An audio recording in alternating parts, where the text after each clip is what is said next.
Thank you very much for being here today.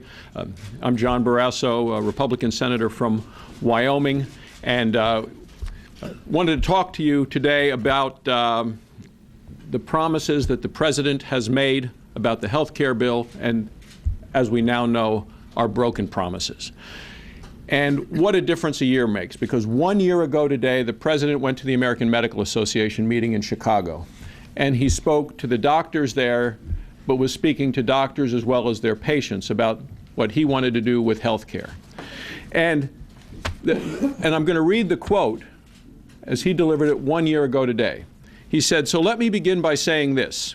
I know that there are millions of Americans," he said, "who are content with their health care coverage. They like their plan and they value their relationship with their doctor."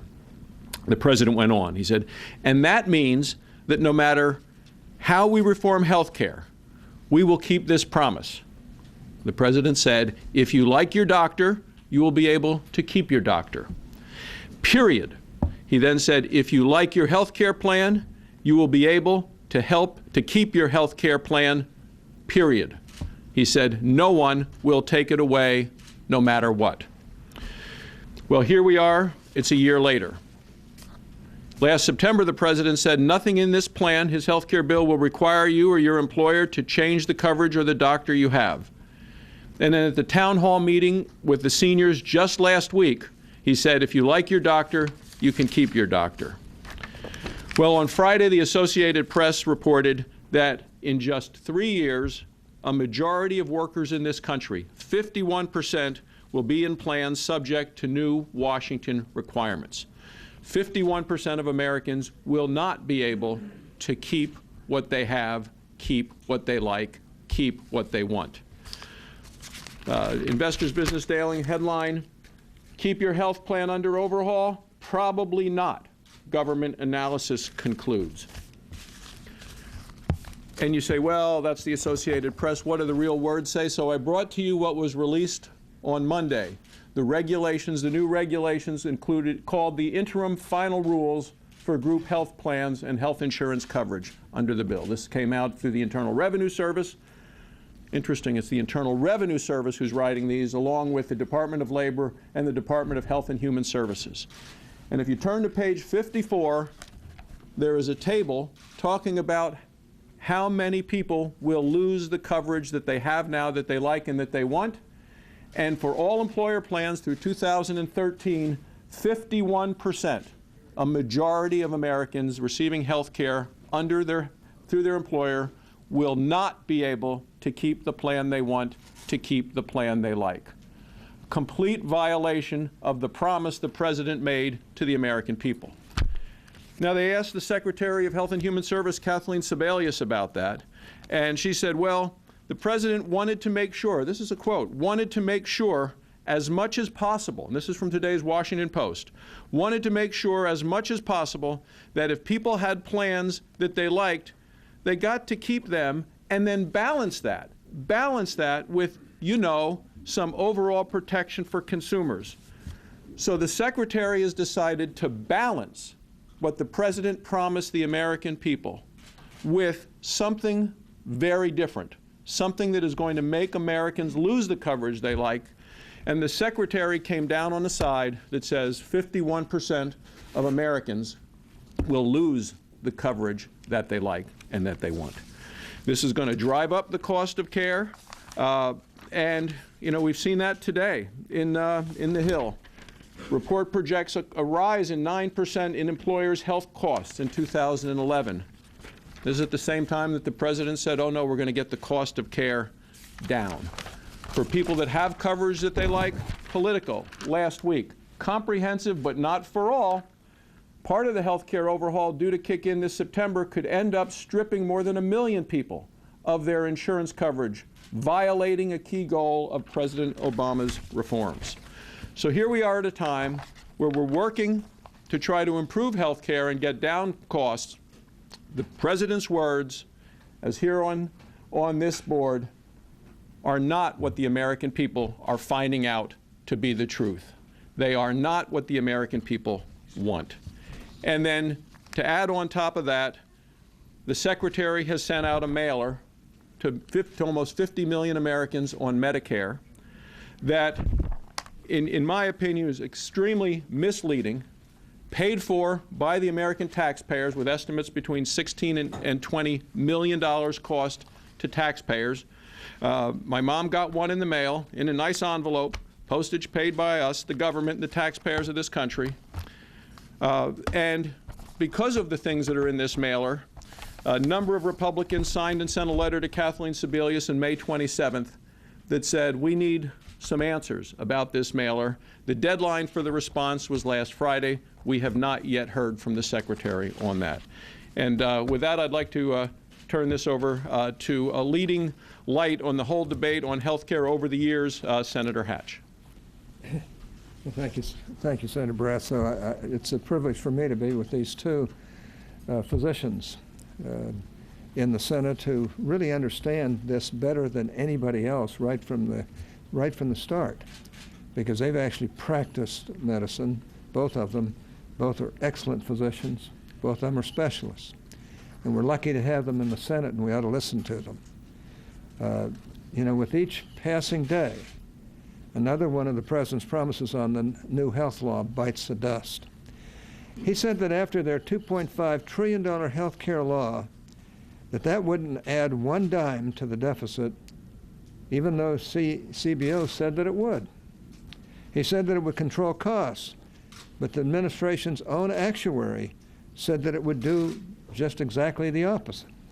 He said it wouldn't increase taxes on Americans earning under $250,000 a year, but an analysis by the Joint Committee on Taxation found that it would. And now yesterday, the administration issued new regulations governing existing health plans. And guess what? 87 million Americans will be forced out of their current coverage. Now, what happened to the President's pledge about if you like your plan, you can keep it? In response, I wrote to the President a letter outlining my concerns with these new regulations, and Antonio will get each one of you a copy of that letter. Specifically, I cited the perverse incentives in this misguided law for employers to drop health coverage, and the more people employers drop coverage for their employees, the more the federal government has to pick up the tab. Keep in mind, they moved, of the 32 million people they claimed they were going to get insurance for, 16 million of them they moved into Medicaid at a time when the states are $200 billion in the hole. I mean, it just doesn't make sense. An analysis by former CBO Director Doug Holtz-Eakin found that health law provides strong incentives for employers to, quote, drop employer-sponsored health insurance for as many as 35 million Americans, unquote, and, quote, raising the gross cost of the subsidies to roughly 1.4 trillion, unquote, in the first 10 years. Now, that's why I'm introducing an amendment today to exempt those businesses from the employer mandate if they certify to the Departments of Labor and Treasury that it has forced them to cut jobs. Instead of spending more and more taxpayer dollars on government programs, let's get the businesses back to the business of hiring people. The bottom line is this. Millions of Americans will lose their current coverage at a cost of trillions of dollars to the taxpayers and to the federal government, all while the administration's credibility on health care continues to bite the dust. Now, we have two excellent doctors here today who both have lived with the past system and who understand what they're trying to do to us in this administration and in this bill that passed in a totally partisan way both houses of Congress. I think we ought to listen to them. These are folks who have really lived with these problems. And as a former medical liability defense lawyer, I've got to tell you, these two fellows really know what they're talking about, and we ought to pay attention to them. Thank you. It is surprising the regulations that were issued. Senator Hatch quoted the downside, the small side of people who are going to lose their health care coverage. It's somewhere between 87 and 127 million Americans. That's significant. The other significant factor as we debate the extenders package on the floor is the fact that the SGR fix really isn't an SGR fix for a short period of time. The President's budget put $376 billion in to fix it for 10 years. But they did it by borrowing more money. That's exactly what we're going to do on the floor. What we need is payment reform. We need fairness in the treatment. The other issue that has not been talked about is the number of doctors that are dropping Medicare coverage. They're not going to see Medicare patients. And that's not in this 87 to 127 million Americans that are going to lose their coverage and lose their doctor, because lots of Medicare patients today are losing their doctors. One other point that I would raise, as we put 16 million more people into Medicaid, a recent report came out that showed 38% of the visits to the emergency room are not the uninsured. They're Medicaid patients because they can't find a doctor to care for them under Medicaid. The worst place for primary care is the emergency room. It's also the best place to spend the most money. So all the incentives in this bill now are working against, actually, if you go back to what was said on the floor, what we're seeing come to fruition is exactly what we predicted would happen with this bill. And it's a shame, because the most significant security item for seniors is knowing that they have health care and that they have somebody caring for them that they can trust. We'll take your questions.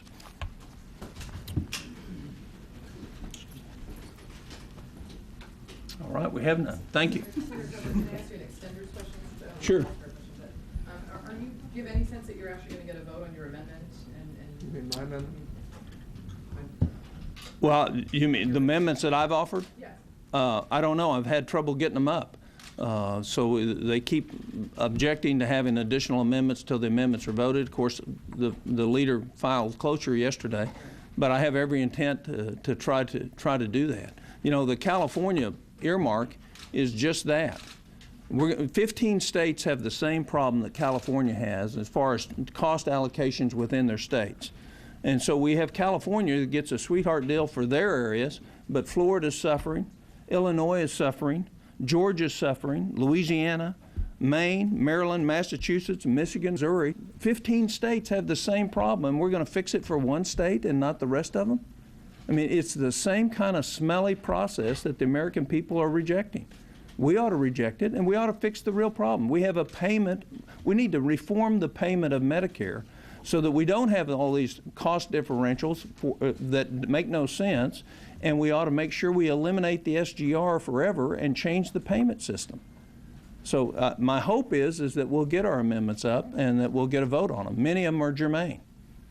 Senator Coburn, Yes. You mentioned the SGR fix. Are you sympathetic to the AMA's position that they want to have this thing taken care of? Well, sure. I think doctors want to know what they're going to get paid, and they don't want to have to keep worrying about it every year or every 2 years. We ought to fix SGR. But the way to fix SGR is to eliminate it and do payment reform to where we change the way we pay. In other words, we pay based on a CPT code rather than pay either based on time or quality of outcome, but there's got to be a better way for us to pay physicians than what we're doing today. And we're locked into this. Look, the plan that's before it, we got a 35% cut coming. I mean, we're going to keep playing this cliff game? And we know we're not going to cut physicians significant amount. There's two issues. One is fix the SGR. The other is cut wasteful programs within the federal government to pay for it. Rather than take $500 billion out of Medicare and create another entitlement program, we ought to take, if we're going to take money out of Medicare, let's take it to take care of the doctors that are caring for the Medicare patients now. We've not done that. This is the most smoke and mirrors I've ever seen in my entire time in Washington, the games being played on health care. And, you know, I don't blame the AMA for being upset, but they kind of walked into this themselves by embracing and then not embracing and then embracing. They got the health care bill they wanted. And it didn't have an SGR fix, and it didn't have liability fix. The two goals that every doctor that's associated with the AMA wants. They want payment reform, and they want liability reform. They got none of it. Thank you. Thanks a lot.